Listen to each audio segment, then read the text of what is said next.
Okay, good morning. How you all doing? So we're Good doing morning. Tanya first Yep. for Tuesday. And this is a pretty heavy chapter. And we missed yesterday because I was traveling. So I just want to summarize a little bit of how we got here to the best of my ability. So, actually, one moment. Let's take another book. Okay.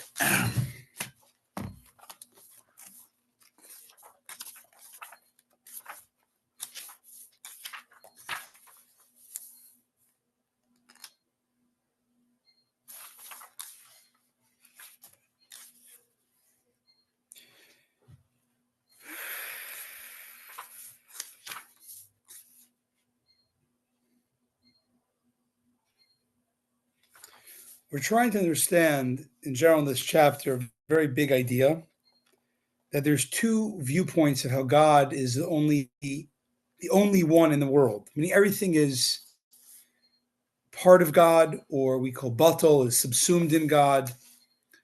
And there's two ways to look at that. There's from the top down, from God's viewpoint, that we're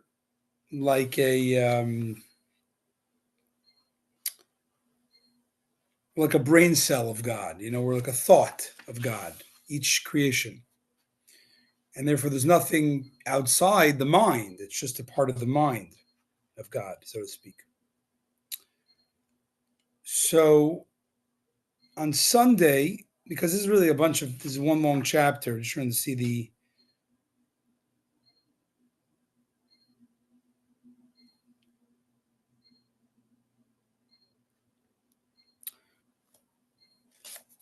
So on Sunday, we said how there's a verse we quote a lot. I am Ani Hashem lo shanisi. I am God, I did not change. Meaning there's no change. You think originally there's only God and God's existence. And then God decides to make a world. So God makes a world.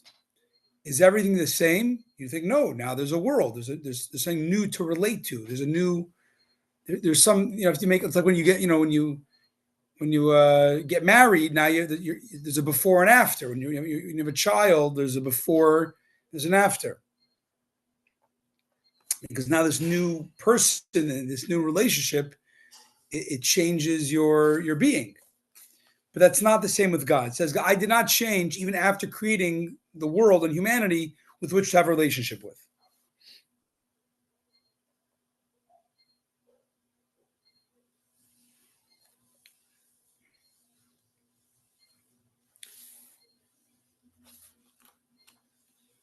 And we quoted on Sunday, we quoted how basically God is,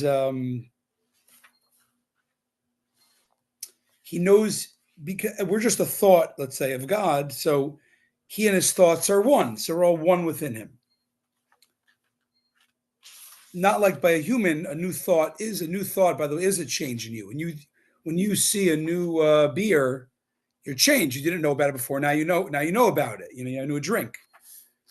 But with God, even after knowing, since what is being known is not outside of him, it's part of him, it doesn't change. He didn't change. It's just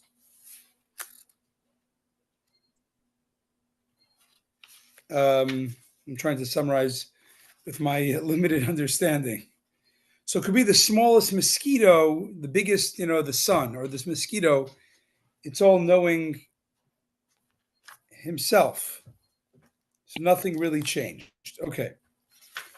And yesterday, what Tanya did is that said there's a big controversy. There's actually a historical controversy. When the Hasidic movement came around, there was a lot of opposition by the status quo, a lot of the status quo rabbinic Talmudists. Right. because they thought they were suspicious initially, and they thought maybe this is heretical movement. The truth is, we know it wasn't heretical because it stayed and they accepted it and became part of mainstream, Judaism. But one of the big, so there was like a cultural, like distaste, and then there was an ideological distaste, like ideological differing. And one of them was about understanding the words of the Arizal. Who's the Arizal? The Arizal is Rabbi Yitzchak Luria. Really, the way the Kabbalah, he's the school of Kabbalah that everything is based on. Kabbalah pre-existed him, but his approach to it is what everything till today is based on. And there was a big argument about when God created the world, everybody accepted that God was Ein Sof, God was infinite. So when God wants to make the world, where's the room for a world? He's everywhere, right? There's no room for anything else. There's just endless existence of God.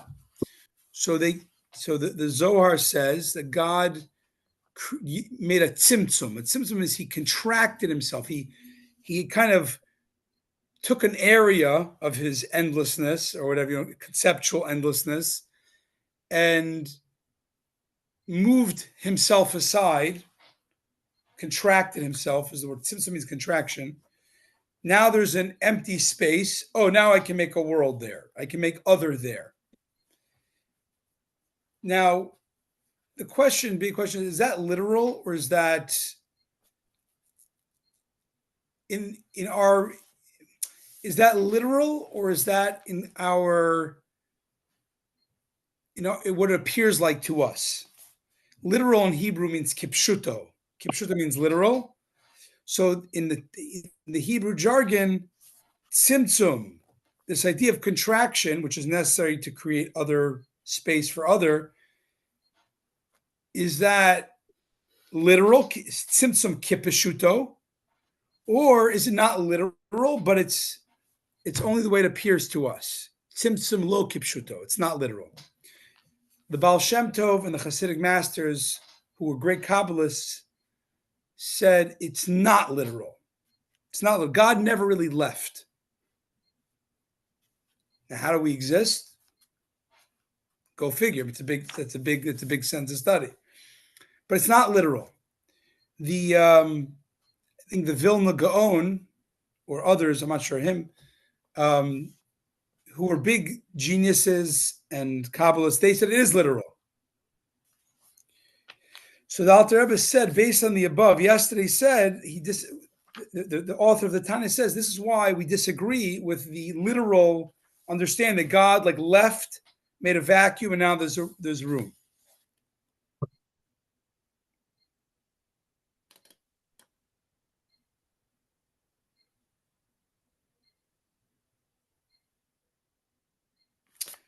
He says they understood how God literally withdrew himself.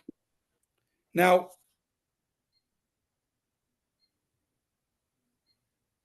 apparently most Kabbalists did not agree with the literal understanding, but some did.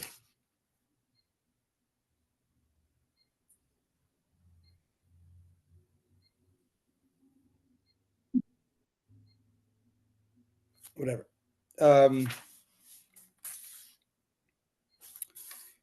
He argues with it because you're putting, corporeality on God in a very literal way, and that's not usually okay. And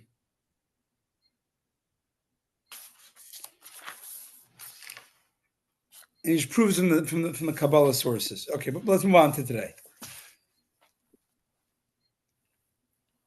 I really have to read the Stein's Al Tanya and get back to you to really give you this is way too big for my perusal right now. Let's just do it inside to get a basic understanding, and tomorrow I'll try to do a little more research and explain this coherently. This is also page 74, Tuesday. This is the meaning of what we say in Kabbalah. God is Sovev Kol Almin, which means he encompasses all the worlds. It does not mean that God is like up there in outer space looking at our world. This means, by way of analogy, what does it mean? That when a person reflects upon an intellectual subject in his mind or upon a physical object in his thoughts, that his intellect and thought encompass that subject whose image is formed in his thought or in his mind, inasmuch they are found within his thought and mind. But they, his intellect and thought, do not encompass that subject in actual fact.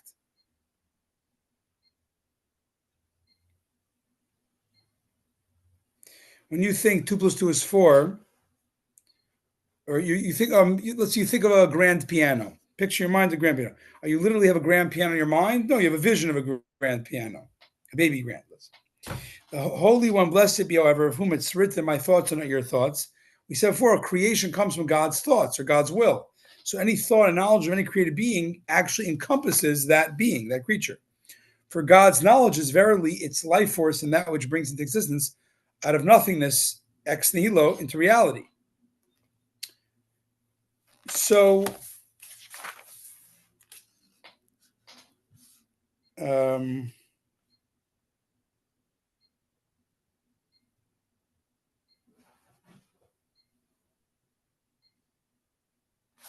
right, yeah, I'm sorry I didn't do enough research, but God willing, tomorrow. So just today you should learn this, a term called Sov Kalamim. It's the way God relates to everything to give it an existence. So there's no, everything there, we're not getting to the specification. We're getting into how everything exists because it's a thought of God. And that's equal to anything, whether an ant or the sun. Then there's a term called Memali Kalamim, which means God, how he fills the world. What does that mean? That's already where the life force comes tapered to be very specific to that creature. So it's powerfully contracted within it according to its intrinsic nature of the created being, which is finite, limited in quantity and quality, meaning its significance and importance. For example, the sun, whose body is finite and limited quantitatively, being approximately 167 times the size of the globe of the Earth. There's different ways to measure the sun. Here he's measuring the diameter with the protuberance or stuff. But I don't really know that much about geology, but it's a certain, whatever the sun is, a certain measurement, and whose quality and significance, namely its light, is also limited to its extent that it can emit light. The sun can't go on forever, for it cannot illuminate indefinitely since it is a creating being. Likewise, all created beings are finite and limited, as from the heaven to the earth to heaven is a journey of 500 years. And so too from one heaven to another is a distance of 500 years. Hence, since created beings are finite and limited, the life force which is invested in them is greatly and powerfully contracted, for must undergo this tzimtzum, these many different filters to make the life force that's infinite into very more limited life force, to give every individual thing its particular needed energy life force.